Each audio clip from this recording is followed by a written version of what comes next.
देखिए बच्चों, thermal expansion topic की हम शुरुआत कर रहे हैं।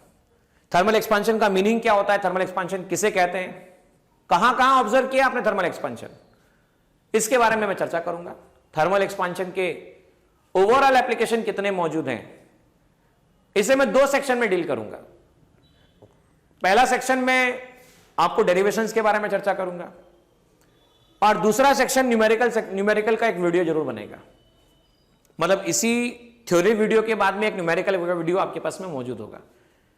उसमें महाराष्ट्र सीईटी, नीट, जेडबलई mains, respective exams, competitive exam की जो आप प्रिपरेशन कर रहे हैं, उन एग्जाम में किस तरह के क्वेश्चन पूछे जाते रहे हैं और कैसे आते रहे हैं, इन क्वेश्चन का डिस्कशन होगा।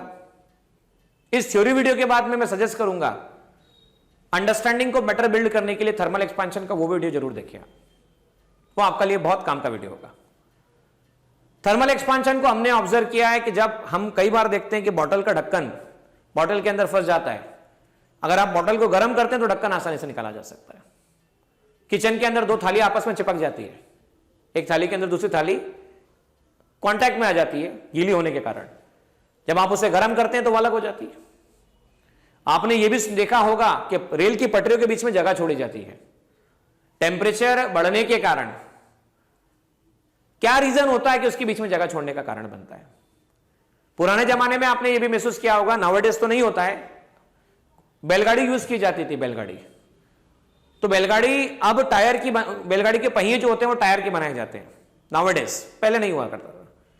पहले लकड़ी की वुडन सब्सटेंस को आपस में कनेक्ट किया जाता था, एक फ्रेम बनाई जाती थी। लोहे की, आयरन की एक फ्रेम बनाई जाती थी, उसको हीट प्रोवाइड करके रेड हॉट किया जाता था और हीट करने के बाद में फ्रेम के अंदर फिट किया जाता था और उसे ठंडा किया जाता था। इस कारण से बैलगाड़ी के पहिए आयरन रिंग से बनाए जाते थे। वहां पे भी concept of thermal expansion applicable है। कंसेप्ट ऑफ थर्मल एक्सपांशन ना सिर्फ यहां पर पेंडुलम के मोशन में भी एप्लीकेबल है, इन सब जगह पे थर्मल एक्सपांशन का मीनिंग आखिर होता क्या है।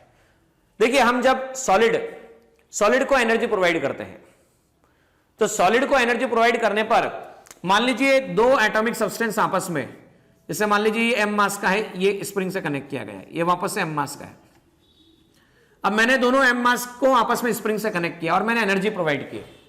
दोनों को एटम समझिएगा, एटम को एनर्जी प्रोवाइड करने पर एटम अपनी मेन पोजीशन पे वाइब्रेट करना शुरू होते हैं। एटम वाइब्रेट होते हैं, इस तरह से वाइब्रेट होते हैं। वाइब्रेट होने से क्या होता है, ये एनर्जी एक्सचेंज करना शुरू करते हैं। मान लीजिए ये पड़ोसी एटम यहां पर कांटेक्ट में है और वाइब्रेट हुआ, तो हो सकता है इससे टकराए, और टकराने पर क्या होता है, टकराने पर एनर्जी शेयर करेगा। तो एनर्जी शेयरिंग प्रोसेस में वाइब्रेशन के कारण, मोशन के कारण एवरेज बॉन्ड लेंथ जो होती है उसमें चेंजेस ऑब्जर्व किए जाते हैं, और ये एवरेज बॉन्ड लेंथ में चेंजेस उस रॉड की लेंथ में चेंज को सजेस्ट करते हैं। रॉड की लेंथ के साथ साथ में एरिया को भी चेंज कर देते हैं और साथ साथ में वॉल्यूम को भी चेंज कर देते हैं। तो हम ये कहते हैं एक्सपांशन, थर्मल एक्सपांशन की डेफिनेशन ऐसे देते हैं कि due to the change in temperature में बदलाव के कारण, जब एनर्जी प्रोवाइड करते हैं उसके कारण, due to the change in temperature, change in dimension is observe. Change in dimension मतलब क्या, लेंथ। डायमेंशन मतलब क्या, एरिया। और डायमेंशन मतलब क्या, वॉल्यूम। तीनों में चेंज ऑब्जर्व किए जाते हैं और इसी फिनोमेना को थर्मल एक्सपांशन नाम दिया जाता है। तो डायमेंशन में जब चेंज होगा, तो डायमेंशन में तीन तरह का चेंज होगा। लीनियर चेंज होगा तो इसे कहा जाएगा लीनियर एक्सपांशन। एरिया में चेंज होगा तो इसे कहा जाएगा एरियल एक्सपांशन, और वॉल्यूम में चेंज होगा तो इसे कहा जाएगा volumetric expansion. So there are three types of expansion. First is what, linear expansion. Second is what, areal expansion, and third is what, volumetric expansion. तो there are three types of expansion observe. पहला expansion है linear, दूसरा expansion है areal, और तीसरा expansion है volumetric expansion. बच्चों ये मुझे बताइएगा, मैं आप ही से पूछता हूं, मान लो आपके पास एक छोटा सा रॉड है और एक बड़ा रॉड है, दोनों का टेम्परेचर मैंने बढ़ाया, तो ज्यादा नंबर ऑफ मोल एटम किस में होंगे? भाई ये मान लो दोनों मटेरियल सेम है, ए और बी, आप ही जवाब दीजिएगा मुझे। जब मैं एनर्जी प्रोवाइड करता हूं तो ए की बात करें या बी की बात करें, ए और बी दोनों की हम बात करें, तो ज्यादा एनर्जी में चेंज किस में होंगे, बी में या ए में? ज्यादा नंबर ऑफ मोल किस में, नंबर ऑफ मोल की संख्या ज्यादा किस में, आप खुद ही बताइए। तो हमें यहां पे साफ दिख रहा है नंबर ऑफ मोल बी में ज्यादा है, ना कि नंबर ऑफ मोल ए में ज्यादा है। तो बी में नंबर ऑफ मोल ज्यादा होंगे और ए में नंबर ऑफ मोल कम होंगे। So number of moles are in B are larger and number of moles are in A smaller. Energy provide की वाइब्रेशंस होंगे। अच्छा, नंबर ऑफ मोल ज्यादा बी में है तो ज्यादा वाइब्रेशन किस में होंगे, ए में या बी में? सर बोले ज्यादा वाइब्रेशन बी में होंगे। तो ज्यादा एवरेज सेपरेशन बढ़ने के चांस किस में होंगे? सर बोले बी में होंगे। तो लेंथ में चेंज जो ऑब्जर्व किया जाता है वो इनिशियली कितना लंबा है इस पर डिपेंड किया जाता है। छोटा होगा तो कम चेंज होगा, ज्यादा होगा तो ज्यादा चेंज होगा। कम मोल होंगे तो कम वाइब्रेशन होगा, ज्यादा मोल होंगे ज्यादा वाइब्रेशन होगा। दूसरा, जितना ज्यादा आप टेम्परेचर बढ़ाओगे उतना ज्यादा चेंज ऑब्जर्व किया जाएगा। दोनों को कंबाइन किया जाए, फर्स्ट और सेकंड को। देखिए मैं पहले लेंथ वाली बात कर देता हूं, फिर एरिया वाली बात कर देंगे और फिर वॉल्यूम की बात कर देंगे।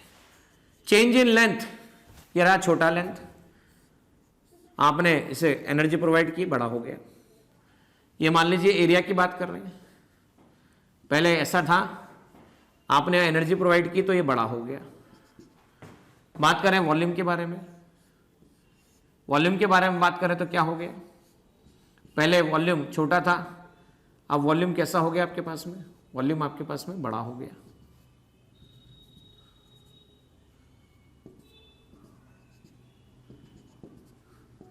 ठीक है, वॉल्यूम बढ़ गया। सो देखा गया प्रैक्टिकली कि change in length directly proportional to initial length, change in length directly proportional to change in temperature. वैसे प्रैक्टिकली देखा गया change in area directly proportional to initial area, change in area directly proportional to change in temperature, change in volume directly proportional to initial volume and change in volume directly proportional to change in temperature. हम दोनों को combine कर दे, first second equation, ये first equation, ये second equation, ये first equation, ये second equation. First और सेकंड को कंबाइन कर दे तो इसे लिख सकते हैं delta I L I delta T. Delta L क्या लिखा जा सकता है? Alpha L I delta T. Alpha को क्या लिखा जाता है? अल्फा को कहा जाता है coefficient of linear expansion. Alpha को क्या कहा जाता है? Coefficient of linear expansion. Unit देखना बच्चों, इसकी unit metre, metre degree Celsius, metre metre cancel, 1 degree Celsius. Alpha के बाद हम बात करें बीटा के बारे में, चेंज इन एरिया, दोनों को कंबाइन कर दिया, initial area directly proportional to delta T. Change in area कितना आता है अल्फा के बाद में? Beta A I delta T. तो बीटा कितना आता है आपके पास में? Change in area divide by initial area multiply by delta T. ये आ गया आपके पास में बीटा। वैसे ही दोनों को कंबाइन किया जाए, delta V directly proportional to V I delta T, delta V proportionality constant gamma V I delta T. So आप कह सकते हैं gamma is change in volume divide by initial volume per unit delta T. So ये alpha coefficient of linear expansion, beta coefficient of areal expansion, gamma coefficient of volumetric expansion. वापस सुनिएगा, alpha coefficient of linear expansion, beta coefficient of areal expansion और gamma that is called coefficient of volumetric expansion. Alpha, beta और gamma ये prove किया जा सकता है। इन तीनों में एक रिलेशन होता है, alpha is to beta is to gamma, 1:2:3। ये ध्यान रखिएगा, ये रिलेशन होता है, ये प्रूव भी करके बताऊंगा मैं आपको अभी। Alpha is to beta is to gamma, इस तरह से रिलेशन निकाला जा सकता है। और इसे आप थोड़ा सा और मॉडिफाई करके लिखें, कॉपी कर लेना इसे, है ना, थोड़ा सा और मॉडिफाई करके लिखना चाह रहा हूं मैं, जगह कम पड़ रही है इसलिए यहां पर। चेंज इन लेंथ मतलब क्या? फाइनल लेंथ माइनस कौन सा length? Initial length, alpha L I delta T, alpha L I delta T. तो फाइनल लेंथ कितना आ जाएगा आपके पास में? Initial length plus alpha L I delta T. Final length आ जाएगा initial length 1 plus alpha delta T. Alpha final length, L I initial length, 1 plus alpha delta T. अच्छा, चेंज इन एरिया मतलब क्या? फाइनल एरिया माइनस कौन सा area? Initial area, beta initial area delta T. Final area कितना आ गया? Initial area plus कितना? Beta initial area delta T. Final area कितना आ गया आपके पास में? Initial area 1 plus beta delta T, 1 plus beta delta T. अच्छा, वैसे ही लिख सकते हैं यहां पर फाइनल वॉल्यूम माइनस कौन सा volume? Initial volume, gamma initial volume delta T. Final volume equal to आ गया initial volume gamma initial volume delta T. Final volume आपके पास आ गया initial volume 1 plus gamma delta T, 1 plus gamma delta T, इसे ऐसा लिखा जा सकता है। तो बच्चों चलिए आप समझते हैं कि अल्फा बीटा और गामा में कैसे रिलेशन निकाले जाते हैं, how we find the relation between alpha beta and gamma. तो यहां देखिए अल्फा बीटा गामा में रिलेशन निकालने का तरीका, मान लीजिए मैं दो टेम्परेचर सिलेक्ट कर रहा हूं और अल्फा की डेफिनेशन, बीटा की डेफिनेशन और गामा की डेफिनेशन, इन पे भी हम चर्चा कर लेते हैं। अल्फा की यूनिट, बीटा की यूनिट, गामा की यूनिट हो चुकी है, अब डायमेंशन इनकी यूनिट के बारे में साथ साथ में अल्फा की डेफिनेशन पे भी चेंज कर बात कर लेते हैं। Delta L upon initial length delta T. सोचिए अगर चेंज इन लेंथ अल्फा आपके पास में बताया गया, बराबर है, इसका डायमेंशन फॉर्मूला देख लीजिए आप, delta L L I delta T, इसके लिए आएगा एल की पावर 1 डिवाइड बाय कितना, एल की पावर 1, ये आपके पास में टेम्परेचर के लिए थीटा यूज किया जाता है, कैंसिलेशन थीटा की पावर -1 अल्फा। वैसे ही बीटा के लिए डायमेंशन निकाल के देख लेते हैं, बीटा यूनिट भी देखिए आप, यूनिट में metre upon metre into degree Celsius. So यहां पर metre metre cancel, 1 upon degree Celsius या 1 अपॉन डिग्री केल्विन भी लिखा जा सकता है। बहुत सारे बच्चे सोचेंगे सर डिग्री सेल्सियस केल्विन क्यों लिखा जा सकता है, यहां डेल्टा टी वर्ड यूज किया गया, चेंज इन टेम्परेचर। देखो 27 डिग्री सेल्सियस मान लो 300 केल्विन है, 127 डिग्री सेल्सियस मान लो 400 केल्विन है। अब 127 माइनस 27 चेंज निकाल लेते हैं, ये मान लेते हैं T1, ये मान लेते हैं T2, चेंज इन टेम्परेचर की बात करते हैं तो 127 माइनस 27 400 माइनस 300, ये आ जाता है 100 degree Celsius that is equal to 100 degree Kelvin. तो चेंज हमेशा सेम आता है, चेंज हमेशा क्या आता है, सेम। तो डिग्री सेल्सियस के प्लेस पे 1 अपॉन डिग्री केल्विन भी यूज किया जा सकता है। बीटा में देखो ध्यान से, बीटा मैंने अभी बताया डेल्टा ए अपॉन कितना, ए आई डेल्टा टी। बीटा के लिए आप देखिए डेल्टा ए मतलब एरिया, एरिया के लिए डायमेंशन एल स्क्वायर, ये आ जाता है आपके पास में थीटा। अब एल स्क्वायर कैंसिल तो आता है थीटा की पावर -1। नाउ बीटा के बाद हम गामा की बात करते हैं, तो gamma that is equal to delta A delta V upon कितना, V I delta T. So gamma का डायमेंशन यहां देखो यूनिट क्या आपके पास में, metre square upon metre square into degree Celsius. Area का unit metre square cancel per degree Celsius. Volume के बारे में बात करें, मीटर क्यूब, इनिशियल वॉल्यूम की बात करें, इन मीटर क्यूब, ये आ जाता है आपके पास में डिग्री सेल्सियस, तो 1 अपॉन डिग्री सेल्सियस आ जाता है। गामा की बात करें सो गामा में आ जाता है एल क्यूब अपॉन कितना, एल क्यूब इंटू कितना, थीटा की पावर 1, ये आ जाता है आपके पास में थीटा की पावर -1। तो हमने डायमेंशन निकाल लिया, यूनिट निकाल लिया। अब हम बोले कि अल्फा बीटा गामा में रिलेशन कैसा निकाला जाए, how to find relation between alpha beta gamma. चलिए अल्फा बीटा गामा में रिलेशन निकालते हैं। मैंने ये कहा कि मान लीजिए मेरे पास में मैं दो टेम्परेचर को सिलेक्ट कर रहा हूं, एक सिलेक्ट कर रहा हूं 0 डिग्री सेल्सियस को, मैं मानता हूं कि 0 डिग्री सेल्सियस पे लेंथ L0 है, इसकी लेंथ L0 है, तो 0 डिग्री सेल्सियस पर मैं ऐसा लेता हूं कि एरिया आ जाएगा आपके पास में L0 इंटू L0, A0 आ जाएगा L0 इंटू स्क्वायर। मानो मैंने टेम्परेचर बढ़ा दिया, T डिग्री सेल्सियस कर दिया, तो लेंथ T डिग्री सेल्सियस पर थोड़ा सा एक्सपांशन हो गया, मतलब जो अंदर था वो पहले L0 था बढ़कर LT हो गया, ये आ गया LT इंटू LT कितना आ जाता है आपके पास में, LT का square, area at T temperature. So length at T temperature, अभी देखिए क्या हुआ, एरिया में जो चेंज आया वो लेंथ के कारण चेंज आया। पहले L0 था, अब L0 बढ़ के LT हो गया, पहले L0 था, अब L0 बढ़ के LT हो गया। सो हम जानते हैं final length that is equal to initial length bracket में कितना, 1 प्लस अल्फा डेल्टा टी, और final length equal to initial length 1 plus alpha final temperature minus initial temperature, यह बताया जाता है। T डिग्री सेल्सियस पे लेंथ, 0 डिग्री सेल्सियस पे length 1, T minus 0 degree Celsius पे लेंथ, तो T डिग्री सेल्सियस पे लेंथ आ जाएगा L0 1 प्लस अल्फा टी, इसे ऐसा लिखा जा सकता है। उम्मीद करता हूं यह बात समझी होगी आप सभी स्टूडेंट्स को। अब T डिग्री सेल्सियस पे एरिया की हम बात करें तो T डिग्री सेल्सियस पे एरिया आएगा LT का स्क्वायर, LT का स्क्वायर मतलब कितना आया, L0 1 प्लस अल्फा टी का whole square. T degree Celsius पे एरिया आ गया L0 square, 1 plus alpha T का स्क्वायर। टी डिग्री सेल्सियस पे एरिया, एल नॉट स्क्वायर को क्या लिखा जा सकता है, तो एल नॉट स्क्वायर को ए नॉट लिखा जा सकता है।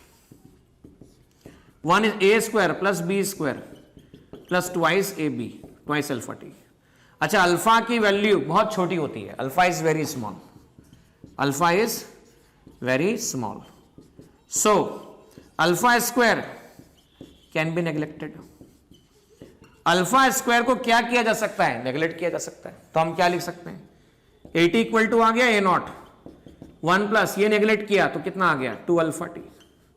अच्छा, हमारे हिसाब से एरियल एक्सपांशन का फॉर्मूला हम क्या लिखते हैं, जो मैंने अभी आपको पढ़ाया, हमारे हिसाब से एरियल एक्सपांशन का फॉर्मूला आप और हम जो लिखते हैं, that formula is given as, अभी बताया था मैंने, देखो क्या था, फाइनल टेम्परेचर पर area initial 1 plus beta delta T, मतलब डेल्टा टी।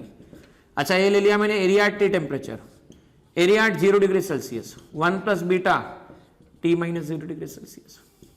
तो हम ये कह सकते हैं, यहां रिक्वायरमेंट पड़ रही है इसलिए मैं ऐसा हटा रहा हूं, हम सीधा सीधा कंपेयर कर सकते हैं कि हमने जो निकाला अभी एरिया हमारी मेथड से, वो आया ए नॉट 1 प्लस कितना 2 अल्फा टी, और हमने जो शुरुआत में डिफाइन किया इसकी मदद से ए टी आ गया ए नॉट 1 प्लस कितना बीटा इंटू टी। कंपेरिजन करने पर टी का कोफिशिएंट बीटा है और यहां 2 अल्फा है, so beta can be return twice of alpha, beta can be return twice of alpha. So beta की वैल्यू को 2 अल्फा लिखा जा सकता है। तो एक रिलेशन ये प्रूव हो गया। अब हमने क्या किया, हमने क्यूब लिया। अब देखिए अल्फा बीटा में रिलेशन आ गया है, अब मैं अल्फा और गामा में रिलेशन निकालना चाहता हूं, अल्फा और गामा में। देखो मैंने अभी स्क्वायर फेस लिया था, अब मैं क्यूबिकल फेस ले रहा हूं, I am taking cubical face. Cubical face लेकर मैं क्यूब की मदद से ये डिस्कशन करूंगा आप लोगों से कि इसे कैसे निकाला जा सकता है। देखिए क्यूबिकल फेस, मान लो क्यूब है 0 डिग्री सेल्सियस पर, 0 डिग्री सेल्सियस पर क्यूब अवेलेबल है, इसकी लेंथ है एल नॉट, ब्रेड्थ है एल नॉट, ये भी एल नॉट है, तो वॉल्यूम कितना आ गया आपके पास L nought into L nought into L nought. 0 degree Celsius पर वॉल्यूम आ गया एल नॉट क्यूब, ये आ चुका है आपके पास में। अब आपने क्या किया, इसका टेम्परेचर बढ़ाया, इसकी लेंथ बढ़ गई, पहले से लेंथ बढ़कर टी टेम्परेचर पर हो गई, देखो ध्यान से एल टी और एल टी। तो टी टेम्परेचर पे वॉल्यूम कितना आ गया, length into breadth into height, या जो भी होगा आप देख सकते हैं। टी टेम्परेचर पर ये आ जाता है एल टी का होल क्यूब, ये आ जाता है आपके पास में ना। अभी मैंने बताया कि हमने अभी सीखा था कि final length equal to what, initial length 1 plus alpha final temperature minus initial temperature. शुरुआती टेम्परेचर मैंने लिया 0 डिग्री सेल्सियस, फाइनल टेम्परेचर मैंने जो लिया वो लिया आपके सामने T available. So length at T degree Celsius equal to length at 0 degree Celsius 1 plus alpha T, ये आसानी से लिखा जा सकता है। चलिए अब हम इसे जो लिख देते हैं उठा के, volume at T degree Celsius क्या लिखा जा सकता है, L nought 1 plus alpha T की power whole cube. Volume at T degree Celsius लिखा जा सकता है L nought cube 1 plus alpha T की पावर 3। ए प्लस बी की पावर 3 का फॉर्मूला होता है A cube plus B cube thrice A square B plus thrice A B square, इसे ऐसा लिखा जा सकता है। ठीक है, फॉर्मूला लिखा जा सकता है। सो आप इसे ऐसा भी लिख सकते हैं 1 प्लस अल्फा टी की पावर क्यूब, क्या कितना 1 cube plus alpha cube T cube plus thrice A square मतलब 1 इंटू बी मतलब कितना है alpha T, plus thrice A मतलब अल्फा टी इंटू ए मतलब 1 है बेटा, ए मतलब 1 है आपके पास में, ये लिख दिया आपने 1 into alpha square T square. और अभी मैंने आपसे कहा, क्या कहा कि अल्फा बहुत छोटा होता है, अल्फा बहुत छोटा होता है, तो अल्फा स्क्वायर और अल्फा क्यूब को इग्नोर किया जा सकता है। तो 1 प्लस अल्फा टी की पावर 3 को सीधा सीधा लिखा जा सकता है 1 plus thrice alpha T. 1 plus क्या लिखा जा सकता है, थ्राइस अल्फा टी, इसे ऐसा लिखा जा सकता है।